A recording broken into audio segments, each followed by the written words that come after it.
Hello, I'm Hugh. I'm the movies editor at Digital Spy. And I'm Ian. I'm the deputy movies editor. And today, last week we talked a bit, or didn't talk very much about Avengers Endgame. We gave you a very non-spoilery review. And so we're back again today to give you all the spoilers we can think of. Yeah, so if you haven't seen the film, just go away, watch our other video. Instead of that, go see the film, then come back to this and we can talk about it. And ask why you haven't seen it already. What are your priorities in life? Get it sorted. So for me, the the time heist section was by far the most fun of the film, and definitely a standout of probably the whole MCU to date. It's just fun to see them back during the time, because they go back to the Avengers and just interact and work out how their past selves used to be. Like Hulk has a great moment where he pretends to be all angry Hulk and smashing stuff, but doesn't really have the heart for it. There's just plenty of the cute little wonderful character moments and fan service within there. It feels like the part of the film where they had the most fun. And sort of delved back and just got to play around in those kind of old playground sets, if you will. Joke about Captain America's bum. Yeah, a lot about America's arse. Yes.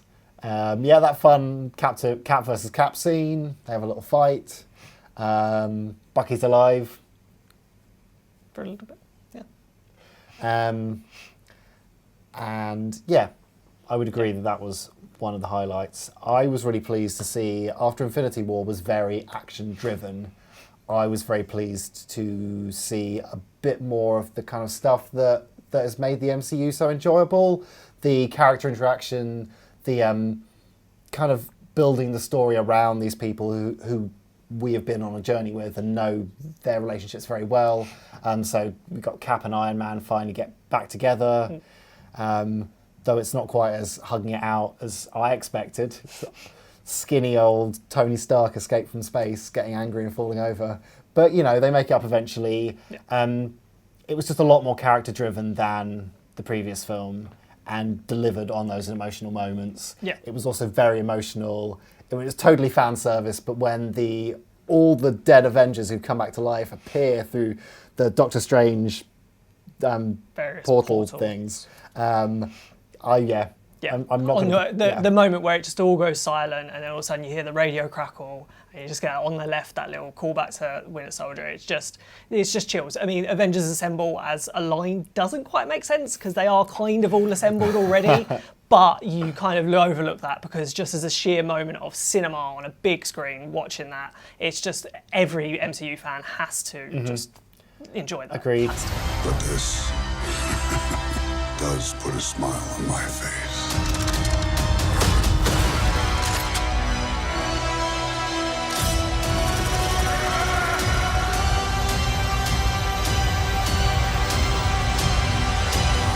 The highlights, I think the emotional beats when they come actually do work. So when Iron Man sacrificed himself, it's not the case of, we needed a big death, so they did it. Like the little callback to the pretty much the line that launched the MCU with Iron Man. It's just like it really hits home. So they're spaced out a bit like the action. It's not continuous emotion. You're not going to leave it distraught like you do Infinity War.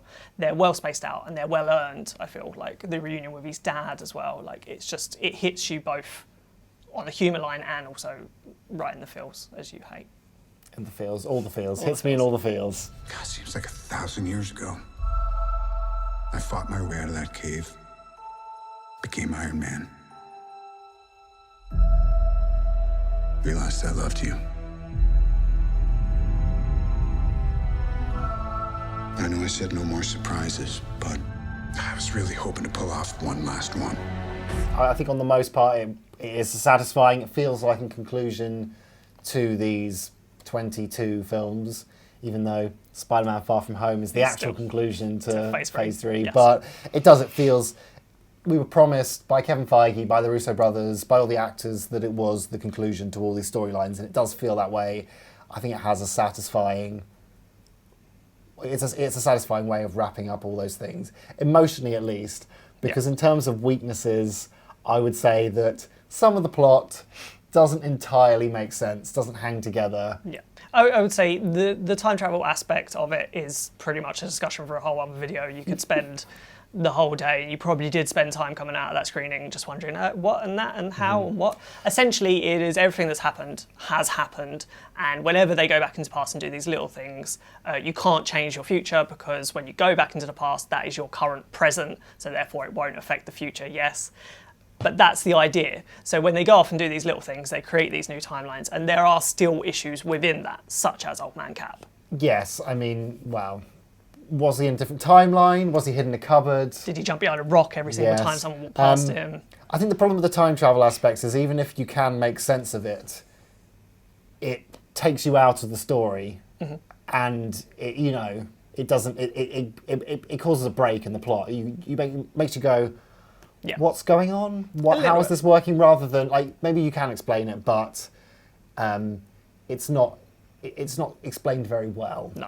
Within the film. But at the same time, without the time travel, you don't get the cool moments with the big battle and all that kind of stuff. So you sort of, it's a necessary evil, even if you don't particularly enjoy the time travel stuff. I mean, you can. But you have bigger issues with it anyway. You can tell satisfying stories without time travel. True. So, but they written themselves into corner. Everyone. You just wanted 3 hours a morning. If you wanted that, we. I just wanted, a big funeral scene, and then thanks for coming. All our friends are dead.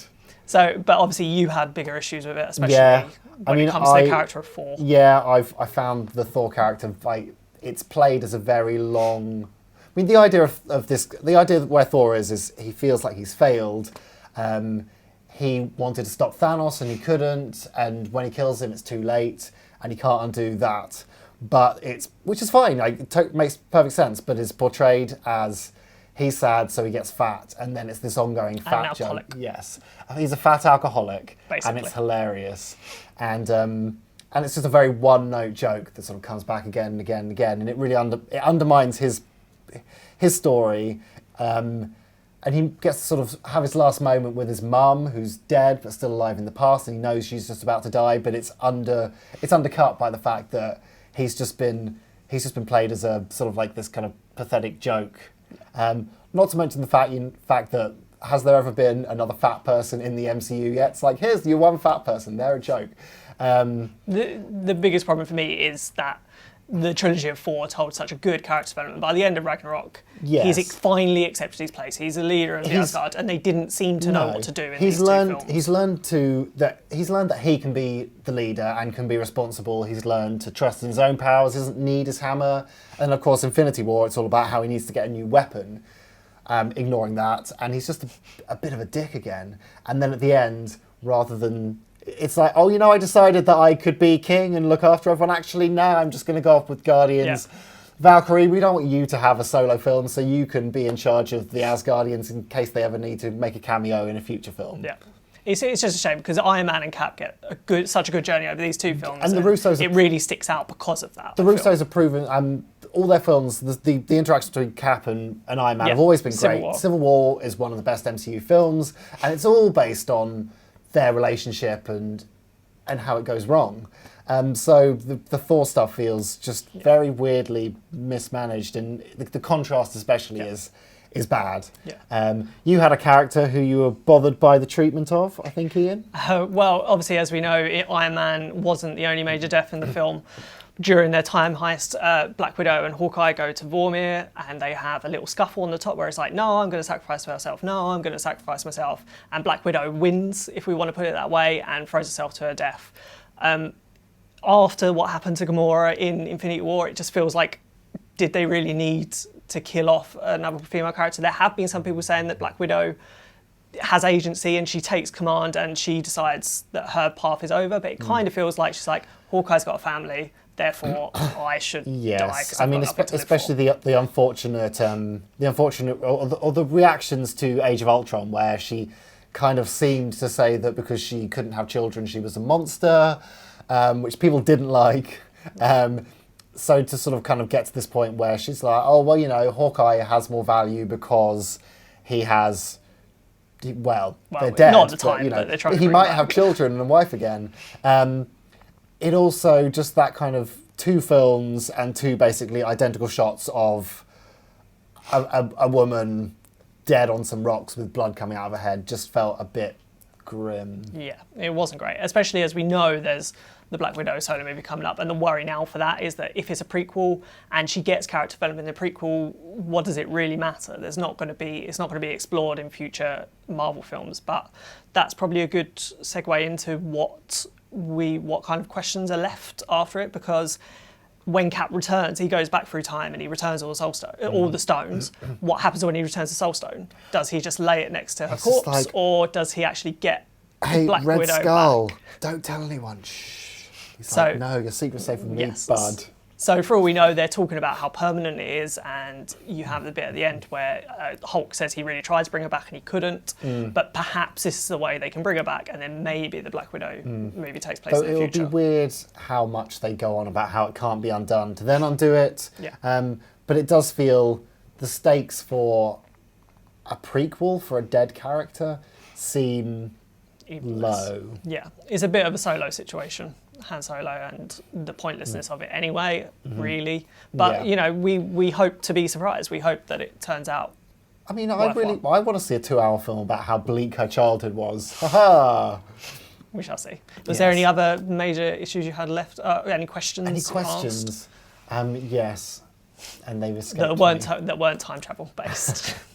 Well, I mean, was Captain America hidden in a cupboard for 30, Yes, 40 pretty much. years? Yeah.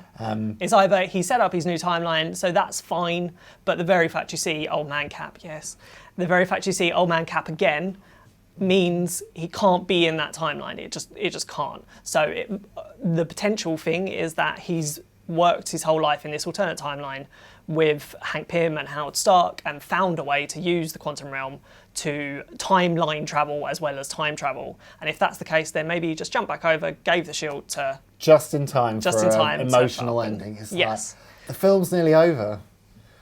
I'll just nip back. Old man on a bench. I'll nip back, yeah. Yeah. Was he sat on the bench the whole time and they just didn't notice? Or They they were... just pop up at some point. Who knows? So that is the thing. And just as it goes to the future of the MCU, it very much just rounds off. It's more about looking back than setting anything up. But there are little tweaks here and there. Oh, yeah. I mean, there's another question is, where does Spider-Man Far From Home, the Homecoming sequel, sit in these things?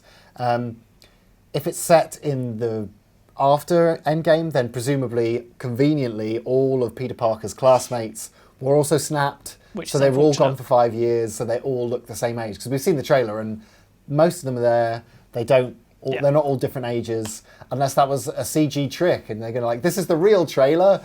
MJ is Who knows? 40 now. She But- doesn't want to know. Yeah, and obviously it sets up Guardians of the Galaxy 3, which presumably Yes. will now take place about the search for past Gamora, who just pretty much disappears after the final battle and you never see her again. But Yes. will Thor be in that whole film, or will he just be a little cameo role at the And start? will James Gunn make a better job of handling him? Who knows? He's done well with Oh, yeah. male relationships in the past, and Peter Quill and Yondu in 2 has that emotional arc and thing. So he can do it, but we'll see. Wait and see if he does. Whatever it takes.